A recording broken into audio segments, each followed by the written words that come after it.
So if it's not spiritual disciplines and it's not practices, if it's not knowledge that grows us up into Christ, then what is it? Well, Paul tells us how he tells us the how of spiritual maturity in verse 15. He writes this, he says, by speaking the truth in love, will grow to become in every respect the mature body of him who is the head, that is Christ. It says by speaking the truth in love, right? So what does that mean? What does that mean to speak the truth in love? A lot of times, unfortunately, people think that it just means like say hard things but do it kindly. It's like, Dustin, I love you. You got terrible BO, right? It's just like you're going to have to deal with it, right? I care for you, right? If you're in the South, you can say anything about any human as long as you say, God love him, right, in the end, right? Wow, that person is a terrible, terrible human. God love him, right? It's fine, right? You can just say it's fine, right? That's not what Paul's talking about, right? He's not talking about just saying hard things in loving ways. That's not what he's talking about. Instead, verse 20 and 21, he explains what he means, right? He says, but that's not the way of life you learned. He says, when you heard about Christ and were taught in him in accordance with the truth that is in Jesus.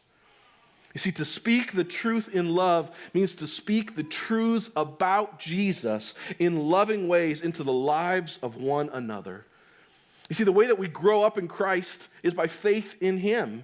And so we need to learn how to speak the truth about who he is and all that he has done into one another's lives ongoingly. See, the way that we grow up spiritually is by learning to increasingly believe and apply the truths of the gospel in our lives. You see, 100% of someone's spiritual growth ultimately happens by repenting and believing the truths of the gospel. You see, some people have believed, unfortunately, that the gospel is just kind of like the front door into faith with Jesus.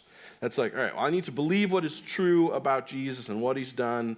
And like that's just kind of like the first building block, and you just kind of move on past that, right? Like it's the beginning point, it's important, but once you kind of got it figured out, then you just move on. The rest of spiritual maturity is kind of like tips and tricks and spiritual disciplines and just kind of getting things right. You see, but what Paul is teaching us this morning in Ephesians 4, what he says is that the gospel is not the first step. It's the center of the wheel. It is the center by which all things in our lives must connect. It's like the hub of a wheel in which every spoke of our life on the ring connects with the thing that is at the center, which is the gospel. You see, and Paul is telling us here that the way that we grow into spiritual maturity is by learning to apply the truths of the gospel, learning to connect those things with every part of our lives, and learning to believe and live in light of those truths.